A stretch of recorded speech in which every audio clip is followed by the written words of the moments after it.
Imagine that you are deploying app which is developed using microservices development technique. Now, where do you run this app once it is finished? Generally, there are three runtime environments. They are physical servers, virtual machines, and containers.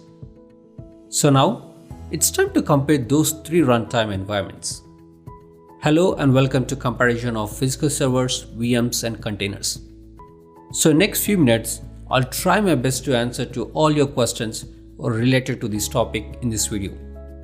But before you watch this video, it is required to have a basic understanding of containers. So without any further delay, let's take a look at the things you will be learning in this video. There are four major things that we'll learn as part of this. First, we will look at what are physical servers, its architecture, and its disadvantages. Then, we'll discuss about what are virtual machines, its architecture, and its advantages and disadvantages. After that, we'll discuss about what are containers, its architecture, and its advantages. And finally, we'll compare the virtual machines with containers. First, let's get started with our first topic in this video, and that is what are physical servers. Here is how your physical server will look like. That's completely a metal box. So if you go back early to mid 2000s, this is before virtualization and VMware came into the picture. Most of the time, we ran one app on one physical server. So if it's a medium-sized company, let's assume around 100 software apps, then there used to be 100 physical servers just like this, sitting on racks inside data center and making lots of noise. So if you look at this architecture, there is a physical server down at the bottom of stack. Then typically, admin will install the desired flavor of operating system on top of these physical servers, then configures the file systems and tweaks the OS settings as per company standards and best practices. Examples of these operating systems are Windows, Solaris, or Red Hat Linux. And there are many other great operating systems besides this. So yeah, once the OS is installed, and finally app team will come in and configures the app. And in most cases, that used to be the just one app. So if you look at the complete stack now, there is a one-to-one relationship between the app, operating system, and the underlying hardware. So that's about the architecture of physical server. Let's look at some of the disadvantages of physical servers. Imagine that your company is about to develop new product. First thing to do is procure new server. And these physical servers are very expensive. It ranges from 10 grand and goes beyond $100,000-$200,000. And they are definitely not cheap. So if you look into the monetary aspects related to new server, there are various costs associated with procuring new server. It got an upfront capex cost for procuring new server, and then additional OpEx costs such as cost of powering and cooling servers inside the data center, and then administrating new servers and few other costs associated with it. At the end, we will end up with bunch of massively overpowered physical servers running at like 10% of what they're capable of, maybe at 20% on day like Thanksgiving. Unfortunately, business has no other options until the next big thing came, and that is virtual machines. Welcome to virtualization and VMware era. It all started around mid 2000s. Virtualization and VMware became synonymous to each other, just like container and Docker. I guess most of us are aware about VMware. For those who are not, VMware was built on the idea of hardware virtualization. It is one of the multi-billion-dollar company which is recently acquired by Dell. So VMware is a game changer in the IT infrastructure world, and for good reason. So with the help of hardware virtualization, we can create multiple virtual machines on top of single physical server. This just one idea saved a large amount of IT infrastructure cost to the companies around the globe. And the important point to note here is Instead of dedicating one physical server to one app like previously, we can now safely run multiple apps on a single server with the help of hypervisor that you are seeing on top of physical server. Now, let's take a look at the VMware architecture. And pretty much every virtualization technology has a similar architecture. For now, let's consider the VMware. Since a VMware is about the virtualizing hardware, so you have a physical server at the bottom of stack. Then you have the software that is responsible for hardware virtualization, and that is called as hypervisor. In VMware it is called as ESX. So this ESX takes the physical CPUs, RAM and storage and virtualizes it everything.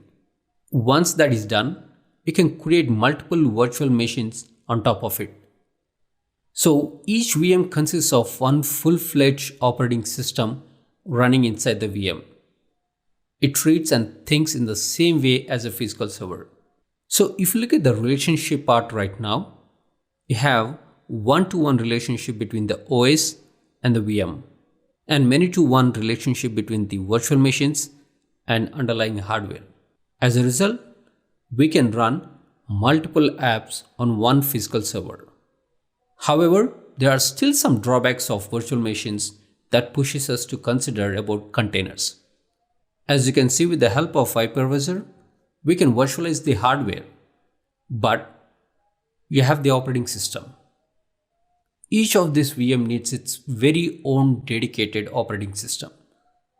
The size of operating system can go up to 5 to 6 GB. As a result, it will take a large amount of resources such as CPU, memory and disk in order to just run the operating system. You can say around 30 to 40% of system resources are eaten just by operating system itself. Next, most enterprise level operating systems are not for free. Many times, these operating systems need licenses. I mean, Red Hat Enterprise Linux or RHEL in short is not for free, and Windows certainly is not either. So each of these operating system comes with a tag. And next drawback is it takes millions of dollars to invest and set up virtualization technology, something like VMware. And there are majority of companies around the globe who already made that big capex cost into that technology.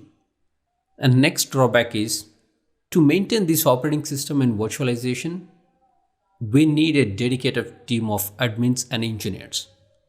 Also, power and space. These comes under OpEx cost. Still, VMware is a good solution for many. But there comes the better solutions in early around 2014, and that is containers. Welcome to containers. If you look at the basic container stack, it will look a bit similar to what we have in the VM stack. So down at the bottom, we have a physical server. On top of it, we have an operating system, which could be Linux or Windows. So far, this is familiar to most of us. But now comes the component which makes this unique, which is container technology. There are multiple container technologies that you can install on top of Linux or Windows. As we discussed earlier, one of them can be Docker and other can be Rocket. In short, it is called as RKT. So once you install that container technology that you want, on top of that, you can create multiple containers. Well, looking structurally, this is almost looks similar to virtual machine, but with one major difference, and that is container virtualizes at the operating system level, whereas virtual machines virtualizes at hardware level. So you can have multiple containers created on top of one operating system. These containers contain only required libraries. So there are multiple benefits by virtualizing at an operating system level. Let's see what they are at a high level. First, containers become very lightweight. Second, it boots up in a matter of seconds. And finally, it takes a fraction of disk and memory space. So those are some of the important benefits of containers. Now let's see what is the difference between virtual machines and containers. Here, first thing to remember is containers are not here to replace VMs. They serve different purpose. The first and major difference between them is virtual machines are created by virtualizing hardware, and whereas containers are created by virtualizing operating system. So how about combining these two?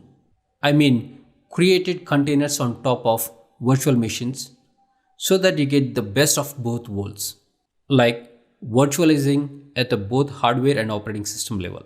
Here's the comparison table that might help you a little bit. So if we look at the boot up speed, footprint size, ease of patching and developer agility, container has a clear edge over VMs. But VMs are more mature and secure than containers. So I guess creating containers on top of virtual machines will be an ideal match. Like VMware for virtual machines, we have a Docker for containers. So what is this Docker and how is this related to containers? We'll see that in next slide. So before I end this, let me give you a summary of what I've been talking over the last few minutes in next slide. So coming to summary, first we discussed about physical server. Physical servers are go-to solutions for running apps before VMs came into the picture. Then came the virtual machines. So with the help of virtualizations, companies started to virtualize the hardware and gave the opportunity to create multiple VMs and run multiple apps on top of one physical hardware. And that's great solutions and companies saved a lot of capex cost. Eventually, after a few years or so, we got another great solutions, and they are containers. So containers virtualizes at an operating system level.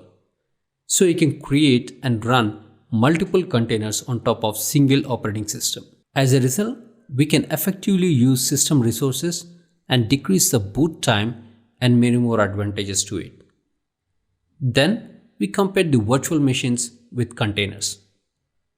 As we discussed, virtual machines are not here to replace containers, at least for the foreseeable future. So to get the best of both worlds, which is virtualization at the hardware and operating system level, so it is ideal to create containers on top of VMs. And now, this video leads to our next topic, and which is Docker. In that video, we'll discuss what is Docker, what it does, and more. And finally, thank you so much for watching this, and I hope to see you in the next one.